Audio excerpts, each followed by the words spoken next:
Hi, my name is Monica Kretschmer, and I'm the founder and CEO of the Universal Women's Network Women of Inspiration Awards, and this is the Women Driving Change panel, where we're speaking from women from diverse industries who are making an impact locally, nationally, and globally. And today I'm super excited to be with 4 women that I truly respect, and they're also part of our Women Driving Change, Women of Inspiration coffee table book. Congratulations, ladies. This is quite the book featuring the stories of leadership and wisdom. And I have to say, if we put a tally on the lived experiences, the education, and the knowledge, it's truly priceless. So I'm so incredibly honored to be walking on this journey beside you and looking forward to the panel today. So before we get started, I'd like to introduce our panel to you today. Patricia Gagic, who is the president of Patricia Karen Gagic Art Enterprises, Inc. Karen Fonseth, who is the chief executive officer of DASCH. Jocelyn Flanagan is the founder and CEO of E=MC² events, and Karen Sherbut is the president and co-founder of the Safe Haven Foundation of Canada. So welcome, ladies, to the Women Driving Change panel. Thanks, Monica. Thank you. So we're going to jump right in. I'm looking forward to it. I'm going to start with you, Patricia. We're just going to do a little bit of a roundtable. I'll have you share with our listeners and our viewers just a little bit about yourself. Well, thank you very much, and I'm really excited to be here. So I am the artist, international, contemporary, and also an author. I've written several books, Karmic Alibi, Gain Expedient Wisdom. I'm also the chief financial officer of the Hamilton Vein Clinic and chief visionary officer for our charity Help Heal Humanity. And my background is left side, right side, and I'm also a Universal Women's Network Lifetime Achievement Award winner. So I'm very proud of that. Thank you. Thank you so much, Patricia. And we are so honored to have you a part of the book and also an ambassador. And I'm looking forward to your contribution in the panel today. Thank you. Next, Karen, I'll have you introduce yourself. Thank you, Monica. I am the Chief Executive Officer of an organization called DASCH. We run group homes and a number of programs for individuals with intellectual disabilities. We are very large. We fall within the top 1% of nonprofits within the country. We employ approximately 700 staff, and I'm absolutely thrilled to be part of this panel. Well, we're excited to have you a part as well, and I also do want to mention that you are 2020 Woman of Inspiration Award recipient as well, so great to have you, Karen. Next up, Jocelyn. Great, thanks.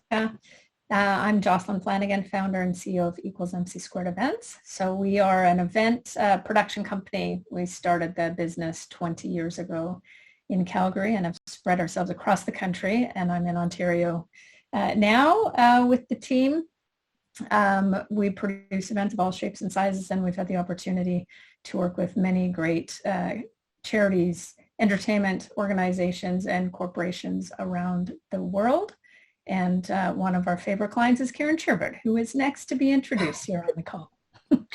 Thank you so much, Jocelyn, and also 2019 Woman of Inspiration Authentic Leader. We're so happy to have you part of the panel today. And Karen Sherbut, I'll let you step up and introduce yourself. It is so wonderful to be here with such amazing women as we share our platform and share our stories.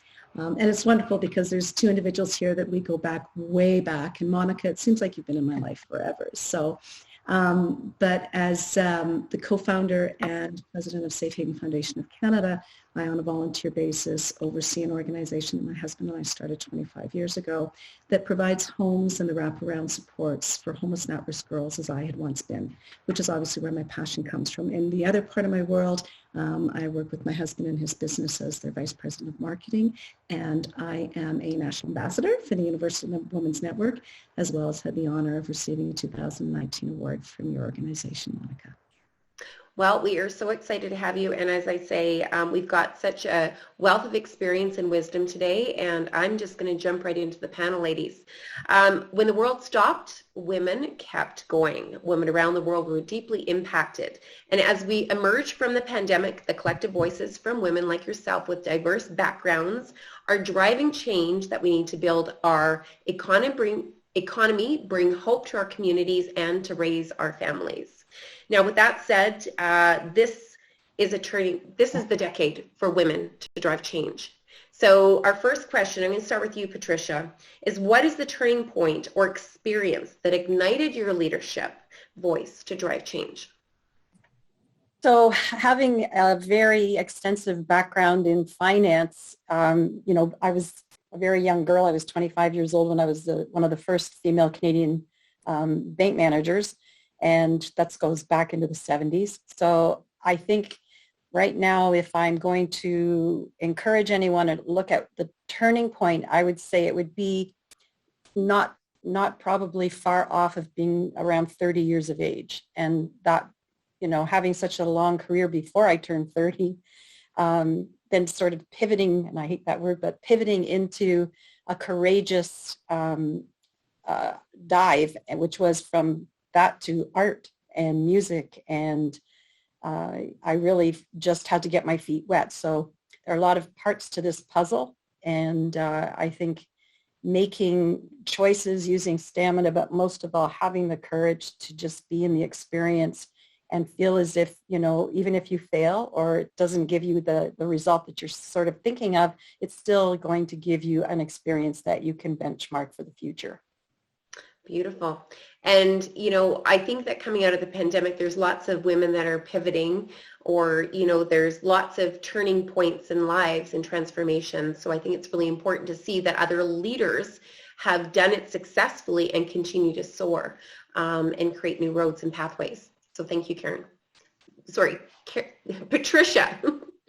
Karen Fonseth. How about yourself? What was that turning point? My turning point was when I was about 7 years old, and my mom, second generation, moving into the country, wasn't able to make a decision for herself as an adult. She had 2 children, and for a number of reasons, she was not in that position. And I remember standing. I still remember the scent. I remember the smells. I remember the curtains.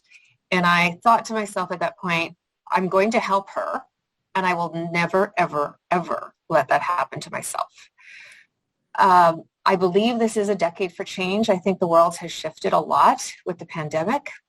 I see people making a lot of job changes. And I think hearing our voices and hearing each other's voices will affect a lot of change in the next decade. Beautiful. Thank you so much, Karen. And how about you, Jocelyn? What was one of your turning points?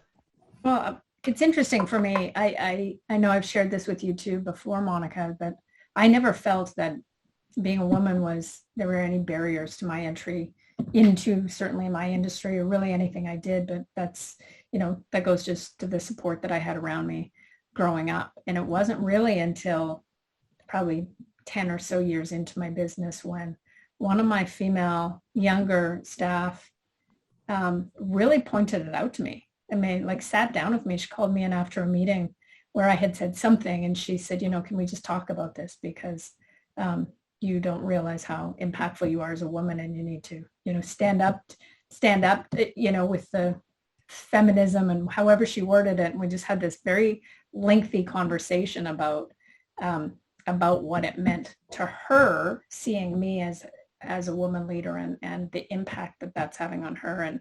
And I sort of took that into consideration with the young female staff that I have and the ability that I have to help them sort of change and make their path forward. So to me, it was somebody called, sort of pointed it out to me that I actually have this power for them. And that was definitely a big shift for me. What I find interesting is trailblazers such as all 4 of you are so busy working on your craft, on your business, making that impact that you don't see the ripple effect, right? That is created around you. So that is what is so powerful. Thank you so much, Jocelyn. And Karen. So, actually Karen Fonseth and I were talking about this as we were preparing for some of this, and we were talking about, yes, this is another decade of change for women, but really this started back in the 1930s with the famous five and our right to be a person, so to speak. And I guess I kind of look at it and I think that we as women are continuing to pave those roads, and we've still got so far to go, but we're not afraid to fight the good fight. And I think for me, my loudest voice came when I was discovering my passions with John for serving young women like I had once been. And I found that as I started to share little bits of my story, that people were relating to it. And I was starting to realize that having a voice and using my voice, that it wasn't something to be ashamed of, that it was okay to stand up and say, I was abused as a child. I was a runaway, and finding that I could use that voice. But then, you know what? My voice really got amplified a couple of years ago when I was nominated for the Woman of Inspiration. And Monica, you helped me. You held my hand through some really tough times in the application where I didn't know how much I could share. And yet your encouragement that Karen, and I quote this to everybody now, Karen, your story does not define you, it empowers you.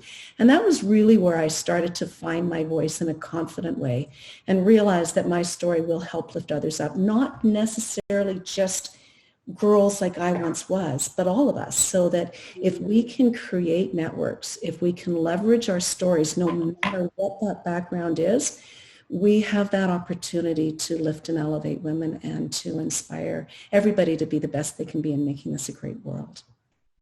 Well, thank you, Karen. I am, so humbled by that, to be honest with you. It's just, I just really do believe, and this is our next question, that every woman has her story, right? Every single woman, all of you, all have a story. So my next question is, why is it so important for women to know their worth, how to negotiate and advocate for themselves? Patricia. I mean, there's so many prongs to that one. The first thing, of course, is value, and taking, I like to think about life as risk, and there's a root to it, and there's a remedy, and there's realization and reality. And when you step inside that, you start to see the path. And when you've made a decision that, it's okay to be on your path, and then wake up one morning and say, why am I letting all the other things around me, affect me when I am the creator of the window that I want to look through? And I'm really a strong advocate for everyone should recognize their value. And I get really into the karma part of it, but when you can own simply accepting that you are the only person who's responsible for every thought you have, you're just inspired to live a life that is a little bit more rewired. And that gives you the plausibility to live every day with that value and know that you've made a contribution, and it will be seen and be visible to other people so that they will recognize it in themselves. Wonderful. Thank you, Patricia. And Karen Fonseth, why is it important for women to know their value, their worth, and be able to advocate for themselves? Fantastic response from Patricia. So I will not duplicate any of that. So what I'd like to do is almost reframe the question in that, our entire educational system from JK to university is designed on showing children, youth, young adults that they are important. They need to learn how to negotiate for themselves. They need to learn how to advocate for themselves, and we're doing that. So, it's almost antiquated, and yet we still have to answer these questions. Why is it important for us to feel self-worth? Our entire educational system is based on that right now. So I feel that we've moved so much further ahead of it, and yet I still feel that we're so far behind. So why is it important? I'm going to say ditto Patricia, because it was a wonderful answer.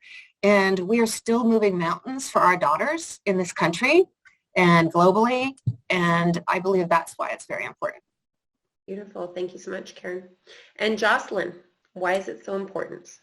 Well, I'm going to leap off of what Karen just said, and Monica, the Universal Women's Network, is also inspiring this answer. And I think we're in Canada, and we're able to advocate for ourselves as women. We're able to advocate for the schoolgirls and the girls that want to play squash and want to play sports and want to be playing hockey and all of these things. And I think so we have the responsibility to do that so that message can get out even broader and wider into the world, where the stories are horrific about lack of advocacy for women and girls. And so we, as Canadians in our world, we have that responsibility to make a greater change. Beautiful. Thank you, Jocelyn. And Karen, I know that we ended on the reason why it's so important, but maybe if you'd like to expand on it, to why it is so important for women to be able to tell their stories, to advocate for themselves and know their worth.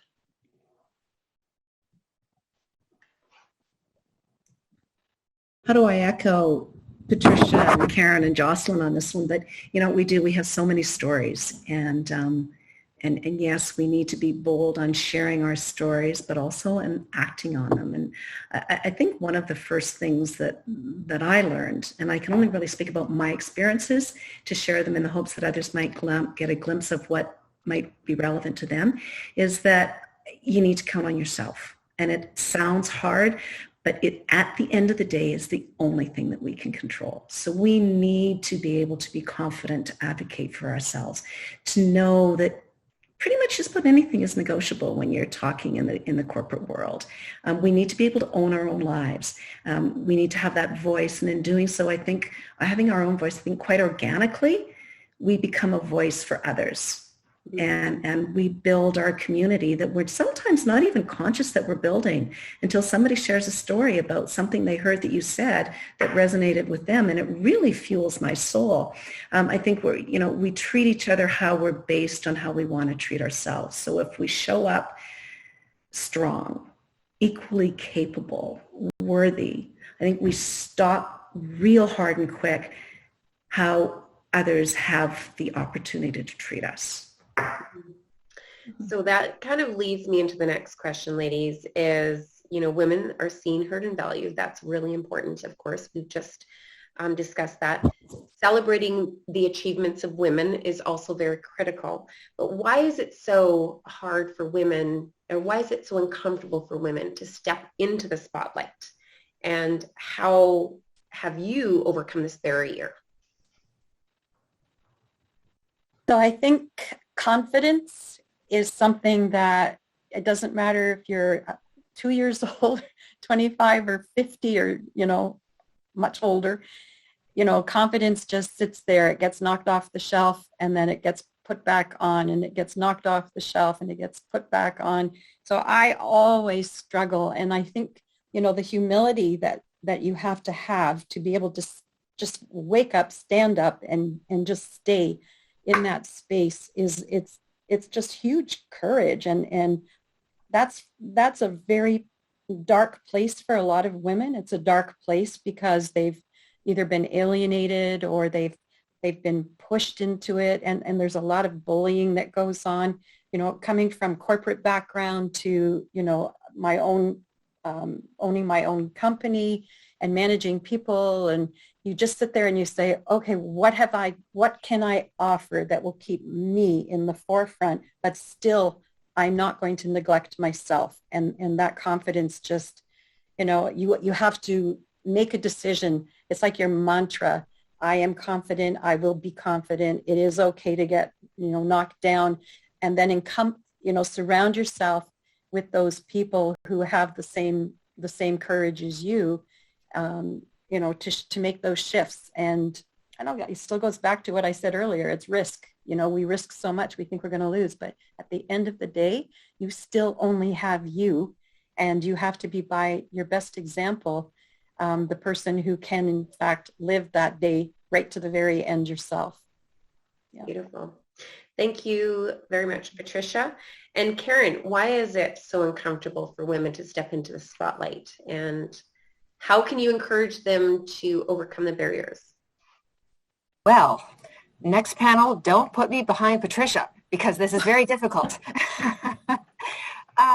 You know, this one is an interesting one for me because through my life, I said, fake it till you make it, right? You just do it and you push it. And when I went to Harvard, there was a professor there. Her name's Amy Cuddy, and she has a TED Talk. And it's called Your Body Language May Shape Who You Are. And she talks about fake it until you are it, in that your body language will shape who you are, shape what people think about you, and just have the courage, step out of who you are, and eventually you will become it. And then you can mentor people along the way. So I think that's what I've done. I think, you know, in mentoring people that work with me and my girlfriends, it's just, and my daughters, you know, most important to me is my beautiful little girls, is fake it until you become it. Just push yourself past those boundaries because one day you will become it and you will realize it's coming easier to you.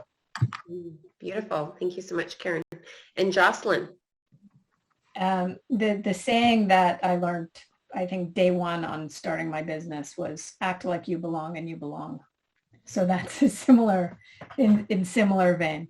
That was to get me backstage at some event that wasn't mine, but that was act like you belong and you belong. But I think that the question here is how to encourage, you know, how do we encourage or how can we encourage? And I think it's a bit of, for my experience, it's a practice what you preach. So with the staff that I've had throughout these last 20 years, it is a real conversation of advocacy and saying, you know, you need to ask what you want for, and you can define your own role.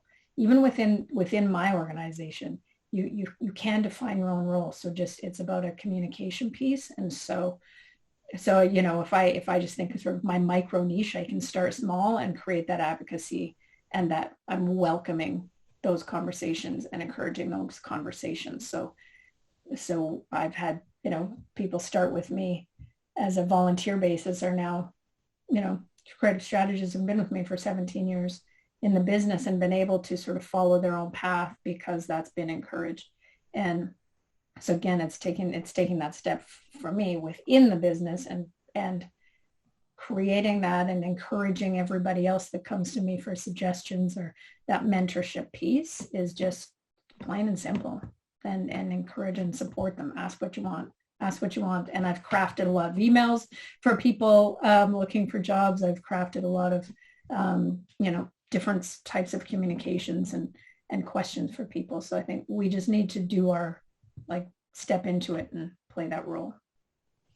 And so you lead by example, Jocelyn. So you're stepping into the spotlight, you're paving that road, and then it empowers them that they can do the same, which is and so telling critical. them they can, and you know, helping them dictate and sort out those ways. And you know, I fear some people jump into the spotlight but turn the light off on everybody else. And I think our job is actually to take the spotlight and shine it on everybody, so that the spotlight is just much larger.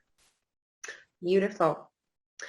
Karen, how about yourself? You know what? I'm soaking up so much information here. Can I get you to ask the question again so I can share my thoughts instead of saying, Karen, that was great. Jocelyn, that was great. Patricia, that was great. Certainly. Why is it so uncomfortable for women to step into the spotlight, and how can they overcome some of these barriers? Well, and you know what, I find this one tough to get into because I can't really relate to it. Karen Fonseth, whom I've known forever, can certainly speak to and attest to, as my husband can. I don't ever really have a problem stepping into the spotlight. Call it personality, call it knowing that there is a calling that I want to be able to share. And if I, in my own way of teachings, can provide women that are scared to go into that spotlight to be that silent, invisible hand on their back, which is what John has done for me for years, then I'm doing my part to try and help them find their courage within to be their authentic selves and be in that spotlight and say, you know what, at this very moment, this is what I need to say, and this is what you need to hear. Beautiful. So I love the different perspectives. That's what makes this panel so interesting. Patricia, our next question is that they say that growth begins when you step outside of your comfort zone. How do you get over the fear of trying something new? Oh boy. This is it's like there's entitlement and there's responsibility. And in a way, those are nasty words for each other, but here's what I do. I have always decided right in the very moment I can do that. And the minute I make that decision, I have to step into it and I make the commitment. And that's the awkward spot. So for example, I'll just give you an example to make it easier.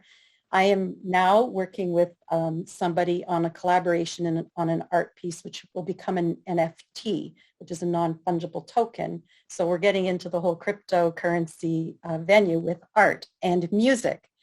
And the inspiration actually came because I made the decision to take drumming lessons. And while I can play guitar and really poorly piano, drumming takes a whole other left side, right side of the brain and making all your body parts work. So that became the sort of impetus for me to say, okay, this is so uncomfortable and this hurts, but I'm committed to doing it. So that's a challenge. And the other one that I really got into was chess, where I thought there's no way under the sun I can figure this game out. I'm not that smart. And then you just start it and you just keep doing it and keep doing it until all of a sudden something clicks. Just like today I had a lesson and it was like all of a sudden it clicked. So that's it. Just find that little groove that you think you really want to do and you think you're either too silly or too smart or not smart enough and just do it. That's Beautiful. It. It's my words. Love it.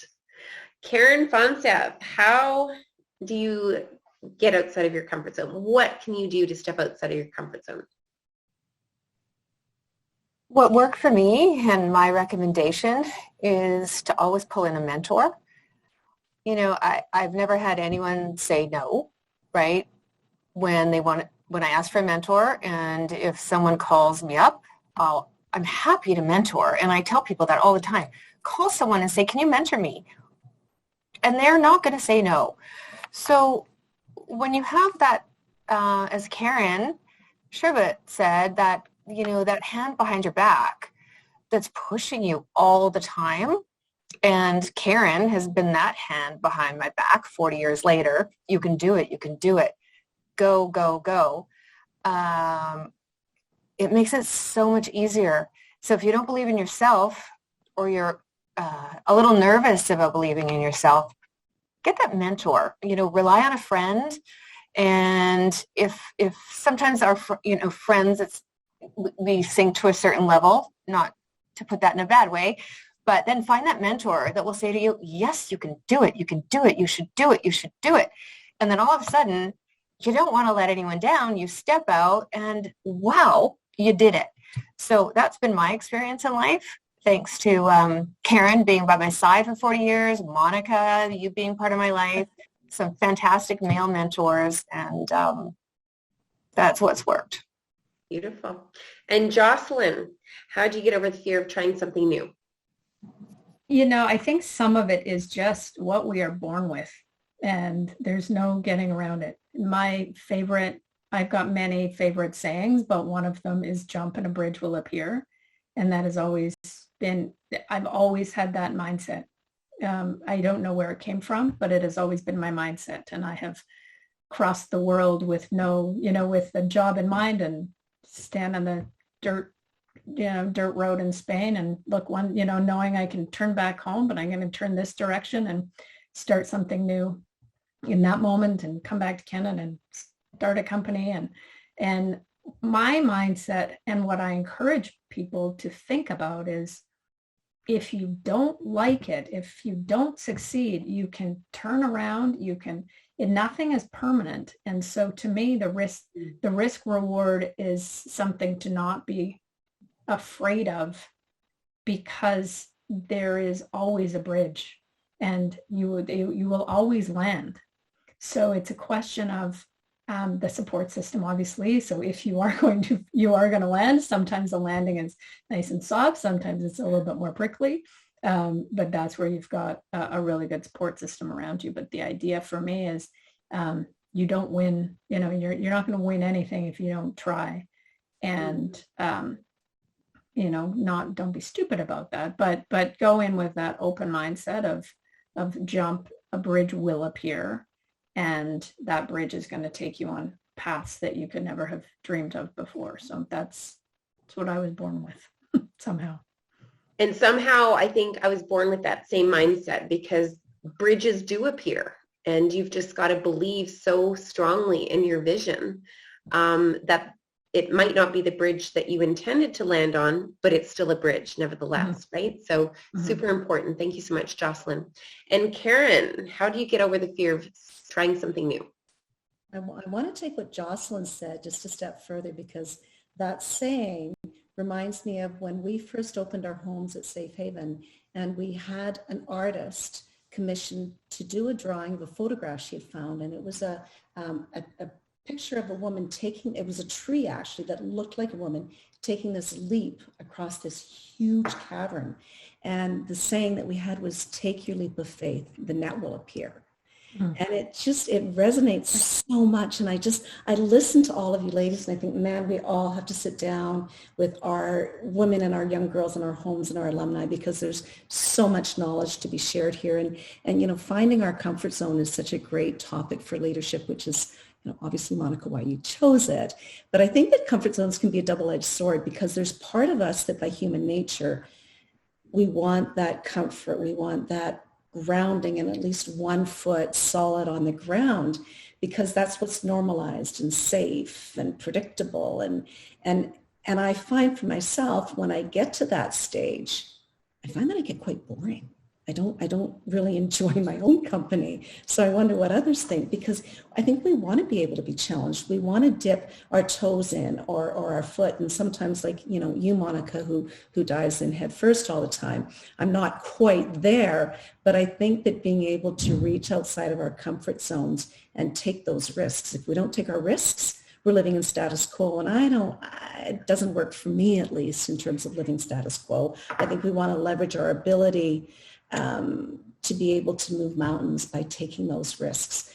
So being uncomfortable is more than okay in my books, because it means you're learning, and it's only when we're learning that we can become the best that we can be. So beautiful. And so we've talked a little bit throughout this whole panel so far about our future leaders. So that's where I'd like to go next, Patricia. So empowering our future leaders, what words of advice would you share with us to empower them on their journey? So for me, the word no actually means negotiable. That's the mentality that I've had. If someone says, no, you can't do that, I'm like, well, if there's a no, that means there's got to be something in between. And so that's where I think the power of negotiation really plays a huge part. You occupy, the territory of, let me show you how and why this can be done. And, think of all of the women who sat back, in the space industry, the mathematicians, the incredible minds, and they would sit there and, because of restrictions and whatnot, they weren't able to use, certain bathrooms, so that just created that opportunity for them to negotiate into the next level and the next steps. And then for the other side of it, I think I always say laughter is insanity turned inside out. And I tell whoever I've been mentoring in whatever organizations and whatnot, you certainly have to have that level of encouraging benevolence, but you also have to be able to have a sense of humor. And as dark as the world is, it's going to only get darker unless you start putting some light into it. And I think, I was really lucky because I had a very eccentric father he had such a sense of humor that, I always sort of have that dry side first, and I've had to learn to contain it appropriately so when I'm speaking. And but it certainly has served me. So I would always look at, telling our next generation of leaders to have a sense of humor, and that no means negotiable. Beautiful. Karen Fonseth. Well, first, I would definitely tell them to find what you love and enjoy it. So many countries, in Canada, we have the privilege of deciding, or our children deciding, in most cases, what they want to do. And choice is a powerful word. So really to look at what you love, and you will then enjoy it. And if you stop loving it, then change it. Beyond that, I think it's such a competitive world out there that credentials now are so very important. I think they always have been. They might have mattered less before, but as a woman in business or a woman that wants to do well in a professional career, get the credentials, go beyond what most men have and love what you do, and then you'll have the whole package. Beautiful. Thank you. Great sage advice. Jocelyn. So many things, but I agree. I think that the love what you do is so important, and you have the choice to stay in something that you don't love and it's a grind, or you're not in a situation that is bringing you joy. You have a choice to go find it. And that's where I go back to, my mantra is that jump, take a risk. It doesn't, your choices today don't mean they're permanent for tomorrow. And I'm fortunate. When I started my business, I literally thought I was going to put on 2 or 3 events and then get a real job. And it's been 20 years and I don't have a real job. But because the bridge that I landed on happened to be, a nice and interesting one and windy one. And it's something that I love. But I think I've encouraged so many people, if they don't love it, try something. You can always come back. You can always go forward. You can go up. You just try, knowing that permanency is a word of the past. There's just so many different opportunities out there that we don't even know are there until they present themselves. So just keep your eye open for opportunity and take chances. Beautiful. Thank you so much, Jocelyn. And Karen. And Jocelyn, you talk about 20 years later, and you don't talk about your award-winning campaigns year after year after year. You've changed the event management network within not just Canada, but across the world. So you're downplaying your role, but it's been an honor to be able to witness some of that. So, and Patricia, I hear you when I say no is not an option. And it's like, I think we can all be described as tenacious. And I used to think tenacious was an irritating word. And I don't think that anymore. I like that I'm tenacious. And I like saying that, things are negotiable. And gone are the days where you want a yes or a no so you can move on. I want to know that no can be switched to a yes. So I think that's one of the things that I want to be able to say to young women that are listening is that, yes, you can hear a no, and you can change that if you truly believe it. But you also, realistically, through your mentors and the people that you surround yourself with, that you want to be able to know when enough is enough and when to be able to back away and move on. And as Jocelyn said, our careers are not linear. Our lives are not that way. And I think for all of us, no matter our age, no matter where we are in our journey, we need to be able to surround ourselves with really good people. We need to recognize what our strengths are. We need to recognize what our weaknesses are and be able to make sure we pull those people in so that we have a rounded team that can move and make monumental differences in the world. That's not a sign of weakness to me as a leader. That is a sign of strength, of saying, this is where I need you and I need your help. it's not a bad thing to ask for that. Wonderful. Such wisdom shared, and I am sad that we're wrapping up this panel. I have about 10 other questions to ask you all, but we only have time for one more. And so we talk about breaking the glass ceiling, and I really do believe it's still a brick ceiling. We have got a long ways to go. So how do you feel that we can take action to drive change for women, Patricia? There's a strength, I've always thought anyways, in every relationship that you have. So I like to think that I enter into relationships with a fearless getting to know.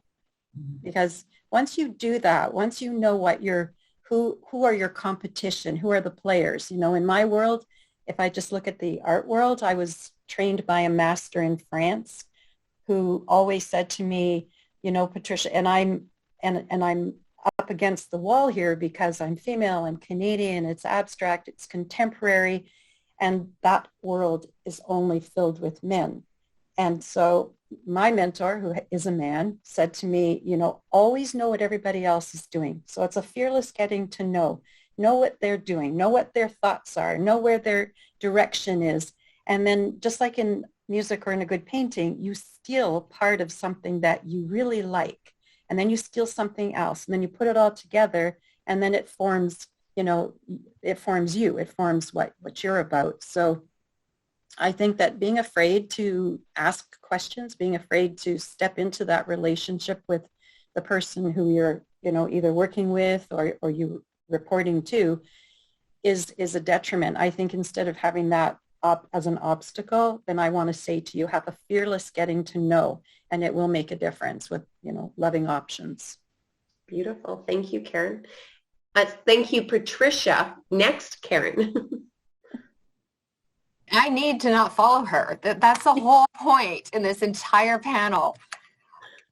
Take action to drive change. I would love to see more women come together. And I was helping my daughter with a university project the other day, and it's women in gender studies. And it talked about the differences, right? Because men are men, and they just all get together and they have the same goal in terms of we want to have a job, we want to be successful, and or at least that's my opinion, right? In that they want to work, they want to be successful, they want to feed their families. I mean, that's where they came from. And, when I was working with my daughter, Kendall, it talked about feminism and so many different types of feminism and how it can be impacted by race, culture, where you live. And it's very complex as to how do we get women together in a movement when we're all so different and we've been brought up so different, where from caveman days, men brings home food, man does this, and we haven't been able to coagulate and come together yet in a strong enough way as a movement. I see that happening, and I think we continue to work on that.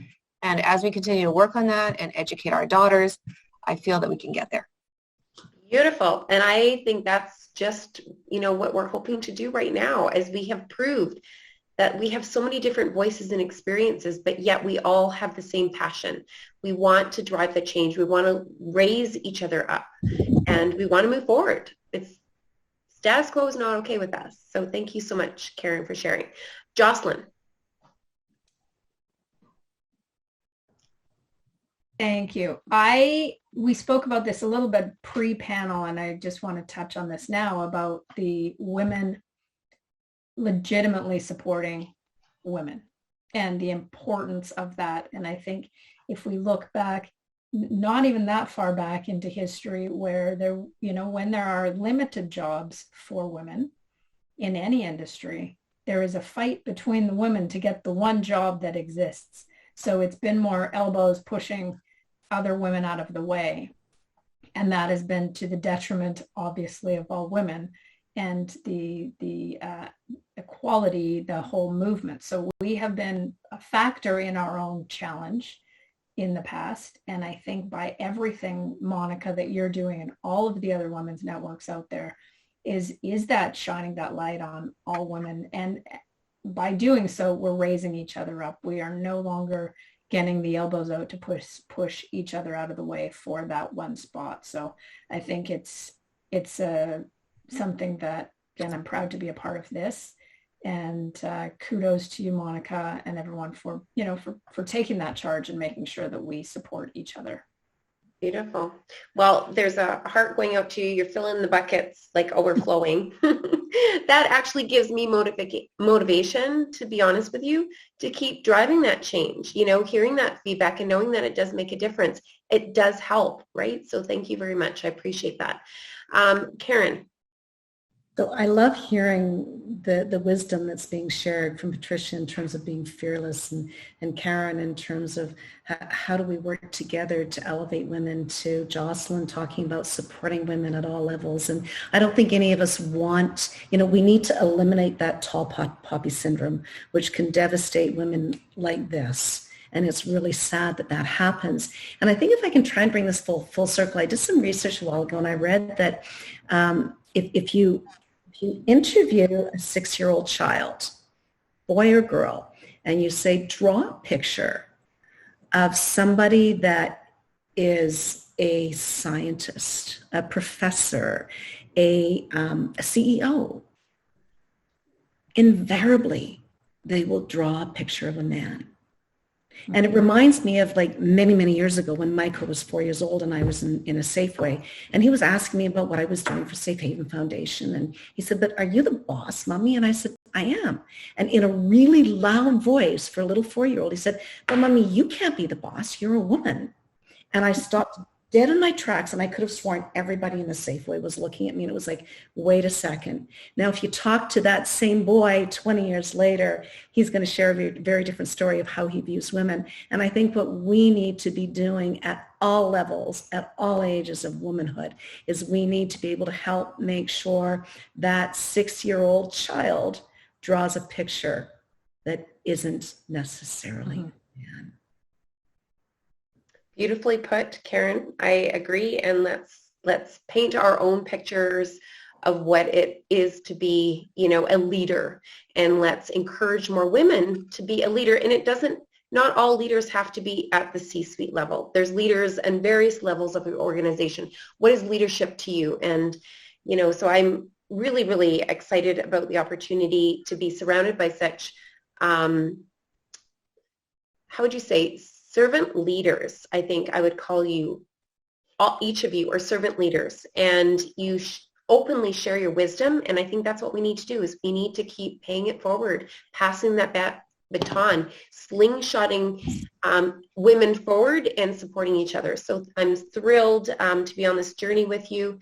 And I really do believe that this is how we're going to drive change. So thank you so much for participating in the Women Driving Change panel. I am looking forward to continuing the conversation and continuing to drive change. Thank you. Thank you so much. Thank you. Thank you. Thank you.